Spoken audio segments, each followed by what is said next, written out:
Okay, I'm responding to my own video. This is not the first time I've been engaged. It happened to me also in other contexts.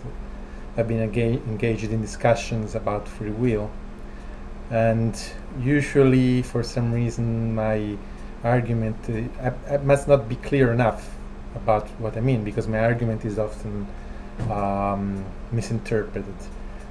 So I just want to clarify. The most important thing that I want to clarify is that I am not claiming that the laws of quantum physics prove in any way the existence of free will. So this is my first point. This is not what I'm arguing. And all that said, I must clarify why I used those arguments. So I mentioned quantum physics. So I see that there are a lot of, well, try to be logical. And sometimes in the responses that I get, some arguments seem not to follow the right logic to me. This is what I'm saying. I believe that when people use a premise in their discussion, they use it because they think that is a fundamental element of their proof to get to the conclusion they're supporting. So what I am arguing against is the premise. So if the premise is not valid, then people must use another premise, and that is what the point I want to make. So the logic that people use is more or less, given A, I then prove C to be true. I'm not arguing against the proof itself. I'm not interested in the proof to get from A to C. What I'm saying is that your premise A is invalid because B is true, and B and A are not compatible with each other. And then the answer that I receive to this criticism is that because B does not prove the negation of C, then C must still be true, so I'm correct anyway. And I don't agree with this, because it's not given that you're right. So you're not right by definition. So the moment you say I say that the premise A is untenable, then you should change your whole proof. Otherwise, why did you use that premise in your discussion? So to be more explicit, this is what the premise was. Let's call it hard-determinism. That is, everything is predetermined, and every effect, well, every cause has one inescapable effect. This is what I'm arguing against. So to me, this premise is very weak, because it's hardly tenable given the laws of physics. So then, of course, I'm not arguing that then I'm right, because I don't even support the idea that free will exists. So, of course, quantum physics does not prove the existence of free will, as it does not prove, let's say, for example, evolution. Although it might play, I'm convinced it plays a part in it, in the random variations, in the specific way random variations arise, the chemical reactions. Chemical reactions are governed ultimately by the laws of quantum physics in the end, if one just wants to go deep enough. So the next point that I want to clarify is that once this, the other logical fallacy is the following. So then I say, well, there is quantum physics, and then so you cannot use your premise A, so you have to change the whole proof, because that argument, to me, I'm not saying it is invalid, but it's very weak, because it's based on a very weak premise.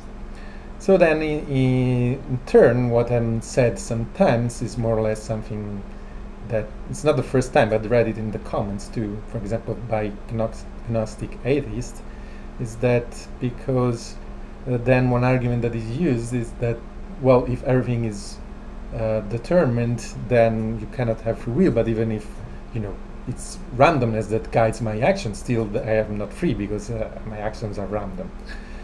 I think first there is this is more or less technical. I think that it's a minor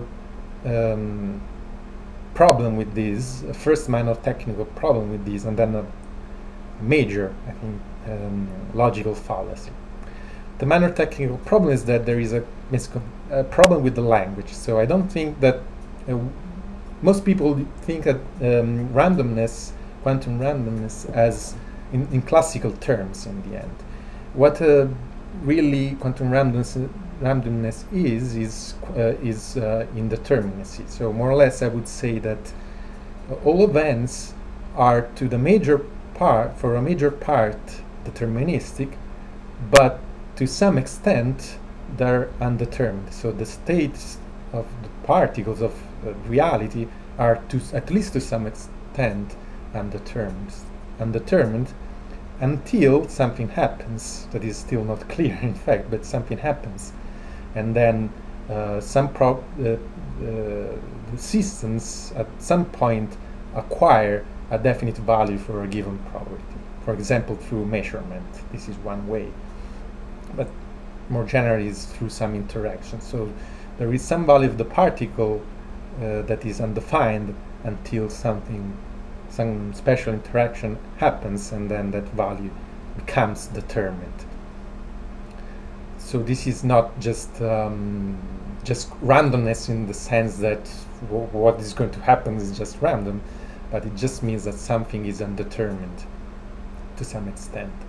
So to me, this is the next point is in fact a major problem with this argument, and it is, well, to me things are either determined or undetermined, or of course a mixture of the two. So if one says that the argument then becomes, if things are determined, then free will does not exist, and if things are not determined, then free will does not exist, what this person is saying is that my conclusion is correct regardless of what reality is, or what the physical reality is. So in some sense, what this person is saying is that if A is true, free will does not exist. If the negation of A is true, free will does not exist. So it doesn't prove anything to me, because you're using both properties to arrive at your conclusion. So there is no proof in there.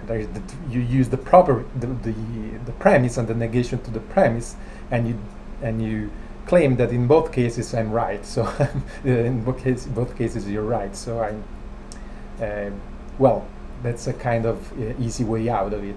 And in fact, what I wanted to say in the video, what I tried to say in the video, is that then all that one is left with is causality, because I don't think that one can arrive at a conclusion using either determinism or indeterminism, because to some extent that they're both part of reality.